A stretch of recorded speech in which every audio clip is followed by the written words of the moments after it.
after Allied liberation, Rome, the Eternal City, is a mecca for the forces on leave.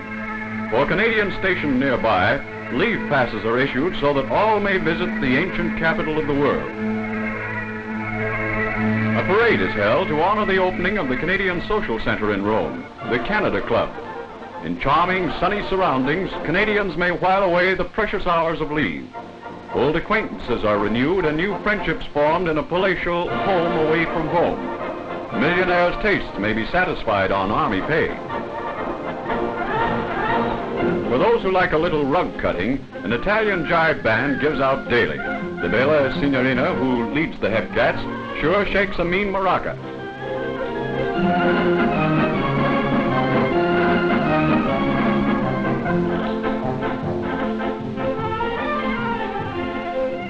In Vatican City, the traditional abode of the Holy See, an interesting religious ceremony takes place. The Royal 22nd Regiment parade to an audience with Pope Pius XII.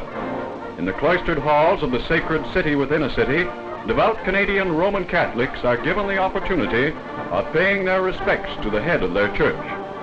Mercifully spared the concentrated horror of modern war, stately St. Peter's represents the solidarity of the church through centuries of strife.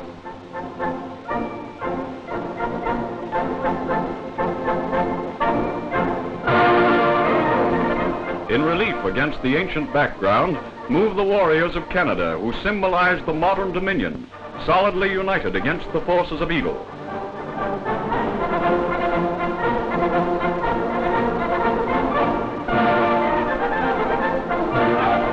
To Canadians far from home, Rome glitters and fascinates like a flawless jewel. The Romans, happy to be free from German oppression, gladly become hosts to make Johnny Canuck's leave a real Roman holiday.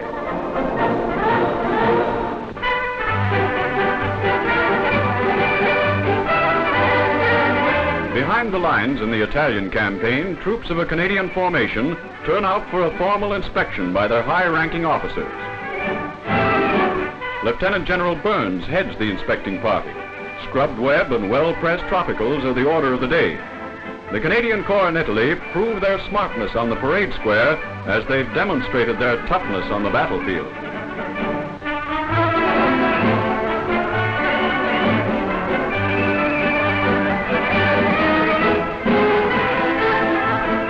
Veteran battalions are on parade. The Princess Patricia's Canadian Light Infantry continually add to the long list of battle honors started by their fathers in the last war. The Seaforths and the Loyal Edmontons enhance the imposing array of Canadian might. Hardy warriors who fought their way from the beaches of Sicily up the rugged boot of Italy. The enemy has many reasons to forever remember the Canadian infantry.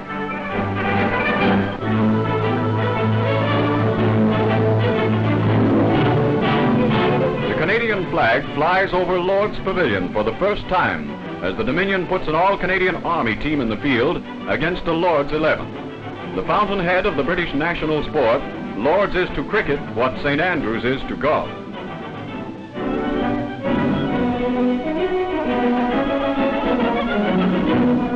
A member of the Canadian team, Corporal H. Padmore from the Barbados, bowls with tremendous energy and pace.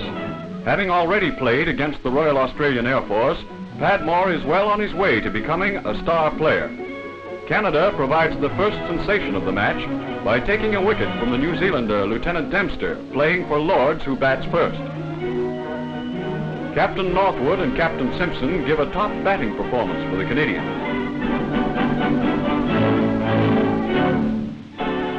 Way back in 1887, the first Canadian 11 to visit Lords, the Gentlemen of Canada, played on the same field. Over half a century later, against the strong opposition of an 11 picked by Lords, and including 4 test players, the Canadian team gives an excellent account of itself.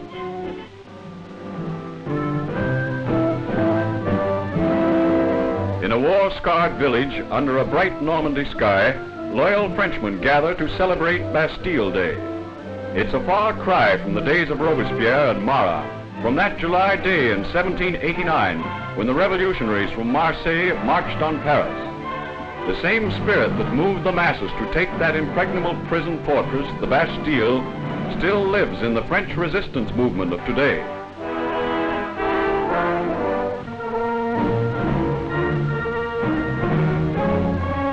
Now they celebrate their victory for freedom with their friends from across the sea, the Canadians who are helping to drive the forces of oppression from their fair countryside. With the wisdom of the years, the old inhabitants look with hopeful eyes on their young allies. Together they extol the great men who laid the cornerstone of France's freedom.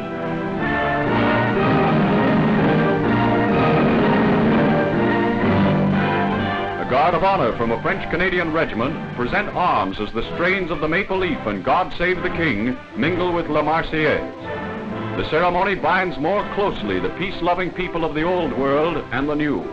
United, they look towards the day of freedom for them all.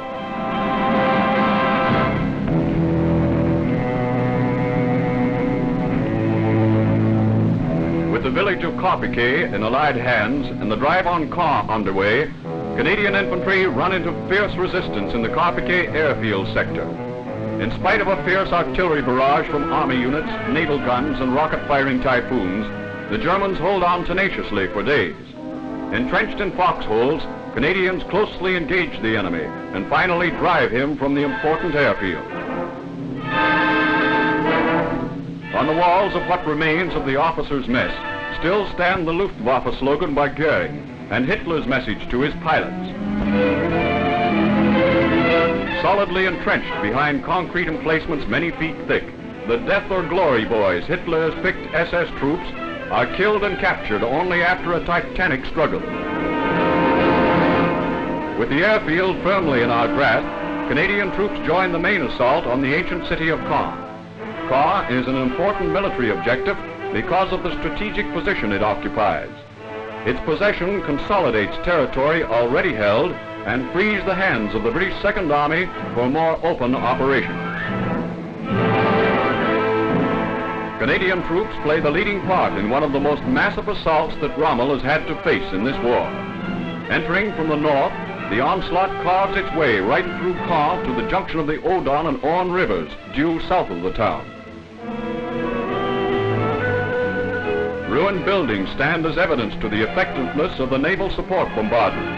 The 16-inch guns of the battleship Rodney demolish entire enemy strongpoints.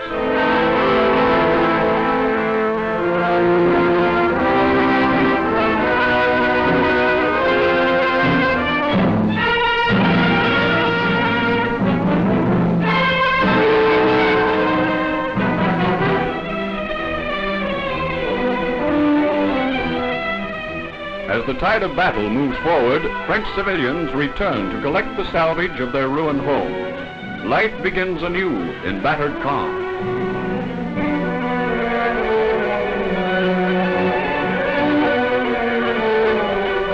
Allied civil affairs detachments move in while fighting still goes on in pockets of enemy resistance. Their immediate job is to collect and distribute food to the inhabitants. Flour pours into bakeries which have been taken over to ensure a ration distribution of available commodity.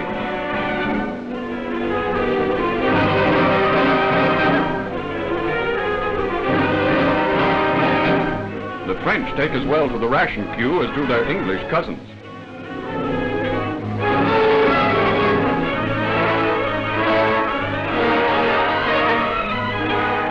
Though he only has rations for one, Johnny Canuck doesn't mind sharing with his allies. A site is selected for editorial offices of the Canadian Forces newspaper. Soon Normandy editions of the Maple Leaf will be rolling off the presses. Mobile wireless bands equipped with loudspeakers bring all the latest newscasts to the villagers. The focal point of interest is headquarters of the liberation movement. Men of the French resistance movement come into their own. For years, they put up a noble fight behind enemy lines, looking toward the day of liberation. Now that great day has arrived.